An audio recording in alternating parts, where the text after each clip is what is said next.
when I started my career, I guess, as a leader or was asked to be in leadership positions, I was very much learning on the go, as many of us do. And for the most part, many things went smoothly, but for other parts, things didn't go so smoothly. And so as I started kind of moving up and around the institution and different leadership positions, I found the opportunity to participate in different kinds of leadership programs, some at the institutional level, some at the state level, some kind of beyond cross institutional, cross state. But a couple of things that I feel like I learned in those moments were when you have to go through doing those leadership tests or those personality tests to determine what kind of leader you are. In one instance, it evaluated you according to your work leadership style and then like your personal kind of home style.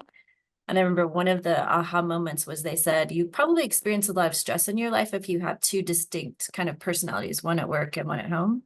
Mine were like perfectly laid on top of each other. And they were like, that is so interesting. We very rarely find someone whose personality in those two different spaces are almost identical. So I think that's one way to think about being an authentic leader, because I think I show up in a lot of places exactly the same. But I think it also brings challenges that I wanted to learn more about too, because sometimes you can't be the same person in both places and do your job well. Those tests and the assessments of personality are as effective as they give us roots for reflection. So they may or may not diagnose who we are, which is why that ENTJ was so funny to me. Make me start thinking about it in terms of, well, if I scored this way on this, what sorts of things does this mean about me? And how many environments was I asked about in that situation? And then start thinking about it in terms of just getting to know as much as you can about the place you're thinking about being a leader, and just trying to understand it as much as you can before you go in so that you can be as informed as possible. Kind of think of myself as an accidentally intentional leader, because a lot of times I didn't say, here's my goal, here's my drive, I want to end up in this particular position. I would have never imagined I would be in the position I am currently. But, and I think I do this in my own life, right? I just try to do the best that I can and move through the spaces and find different learning opportunities. And I'm lucky enough that somebody at some point has said, hey, you seem pretty good at that, or we think you could be good at this other thing. Would you like to try to do this too? And so I would say I'm definitely a motivated person, but I'm not necessarily motivated in the sense of figuring out what my next step is. I kind of wait for that to unveil itself.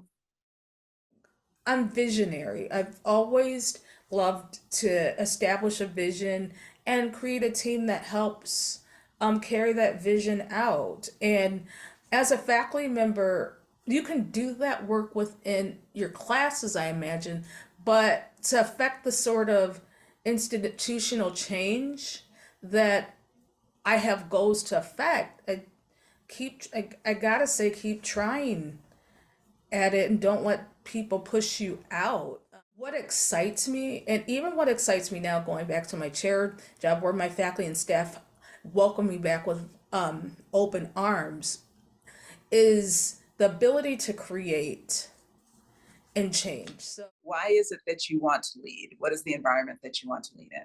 What are you hoping to accomplish? What does this do that inspires you or even makes you think, or, sometimes we lead out of troublesome, like we lead out of the fact that this is a hot mess.